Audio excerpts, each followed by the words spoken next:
There is definitely a learning curve with chicken care, and mistakes can be detrimental.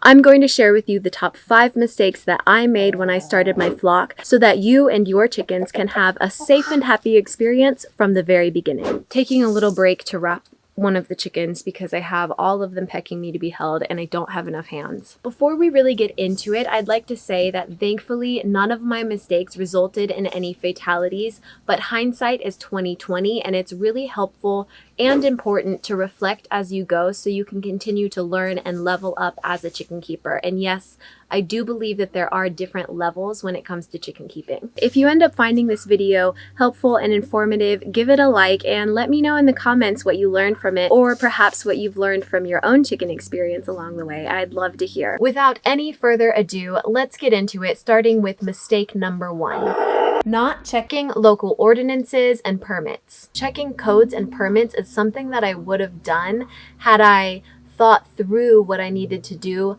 to have chickens before I actually brought them home. Now I know that most cities and counties have very specific ordinances as to how far away from the house the enclosure has to be, how many chickens you can have, permits to actually build that enclosure, and if you are allowed to have roosters. I live in a very secluded area, and luckily when one of my chicks turned out to be a rooster, he was able to stay. I would have checked all of that before I brought them home so that I could stand in confidence knowing that nothing was going to disrupt what I spent so much time building and the lives of my chickens. Keep in mind, if you are a renter, which I am currently, I would highly suggest getting in writing from your landlord, actual signed letter type of thing, stating what you're allowed to build, how many chickens you're allowed to have, and if you're allowed to keep a rooster. A lot of times chickens are much louder than people realize, so it might be fine at first, but then when your landlord or your neighbors hear that chickens actually make a decent amount of noise, there might start to be issues. Make sure you have a plan for what to do if you have a surprise rooster, if you are not going to be allowed to keep him because of ordinances or your living situation or not enough room to have enough hens.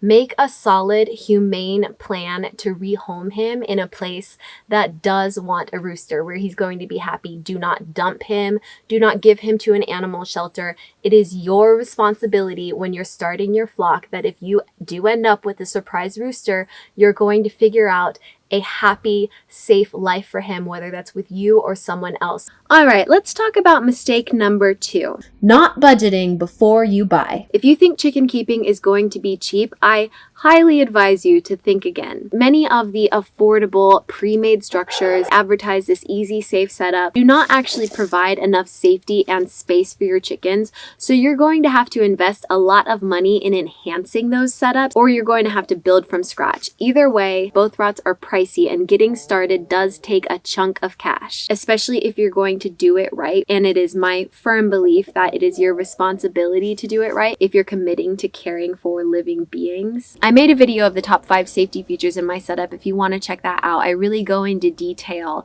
the measures that I took to keep my chickens safe. If I had budgeted it out and saw realistically the numbers that I was actually going to spend, I likely would have saved up a bit more money before starting, so it didn't make such a dent in my finances. Let's talk about mistake number 3. Not starting my research from the very beginning. You guys, there is so much chicken knowledge out there. There are fantastic books. There's so many videos, so much research done, so many pioneers in the chicken keeping world that have paved the way and provided so much information. And if I were to do something different, I would have started researching chicken things sooner, from the very beginning, from before I even got chickens, so that by this point I would have so much more knowledge in my brain. Just give yourself full permission to totally geek out, because if you're going to have chickens, you might as well embrace it and dive fully into everything there is to learn about it, because this whole world opens up. Like I said,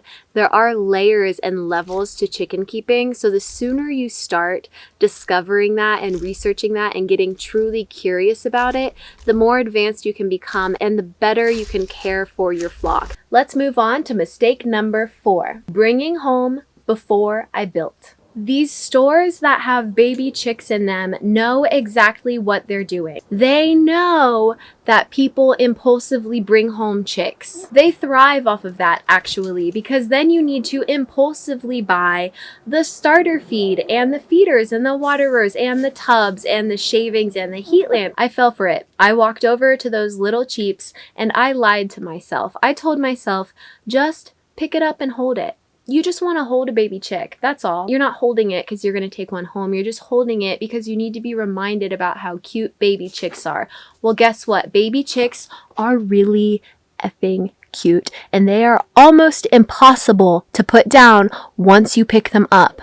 So my advice to you is, do not pick up that baby chick until you have planned it and built your setup. I'm speaking from a place of love because I'm speaking to my past self. I was delusional. I thought that I could bring home these baby chicks and pull this out of my butt and it would just be smooth sailing. Well, what do you know? Chicken keeping is a full-time hobby. And like anything that's going to take a large amount of time, money, and care, it needs to be thought through, not impulsive. If you are somebody who doesn't just stumble upon a chicken that was dumped and it needs a home, that's a totally different story. If you are walking in and bringing home chicks, think to yourself, oh wow, there's a feeling in me. It's a need. It's a yearning. It's a real desire that I have to fulfill. That's valid. That's real. Listen to that feeling, but put a pin in it and commit to building and researching before you actually take that leap. And then circle back and give yourself that gift. And in turn, you'll actually get to enjoy the time with your chicks more because you won't be stressed about building their entire setup for them. Those precious, precious weeks that you have with your chicken babies, even if you're not bringing home babies and you're rescuing chickens or starting from adults, it's still the same thing. If you start with adults and they have to live in a cage for the first 2 months of their time with you while you're building, that takes away a lot of time that they could be acclimating to this new already set up and safe environment. So please, please, please, please, please build before you bring them home. Let's talk about mistake number 5. Not training my chickens to be able to do specific things that help the flow of my care. I know my chickens look very well trained, which they are in a lot of ways, but if I had done something differently, I could have spent a little bit more time teaching them that when I call them, I need them to come, or when I say, let's go into our run, we go into our run. Because since I've spoiled them so much, when I call them, sometimes they kind of just think it's an option. They're like, do we want to go inside right now? Instead of just having it in their minds that, okay, mommy is calling us, we're going inside. It's not too late to start now, and I am working on it. It just would have been easier to start sooner. I would also train them to be comfortable with me doing things like stretching out their wings, looking at their toes, checking inside of their mouths, holding them different ways so that when there's a need for care, medical care, that's a lot easier. Treatment is a lot easier. Handling is a lot easier because these babies love being cuddled and they love certain ways of being held. But if I started stretching out their wings and needing to hold them certain ways, they might kind of be like, whoa, mom, that's not how you hold me.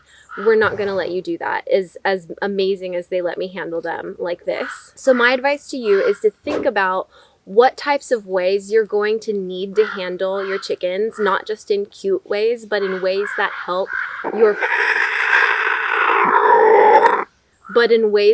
the function and flow of your chicken setup, and start doing that from day one. Even if you don't start with chicks, if you're adopting full-grown adult chickens, just start that process from the very beginning. I hope you liked this video and found it informative. Show it some love, give it a like, let me know in the comments what you learned. I have new videos coming to you every Wednesday and Friday, so make sure to subscribe so you're in the loop for that, as well as live streams where we do crafts and draw together. You might find this video that I made helpful. It's all about the safety features that I integrated in my chicken setup. It's a super helpful watch if you're thinking about getting chickens or you want to upgrade the safety of the enclosure and the setup that you have now.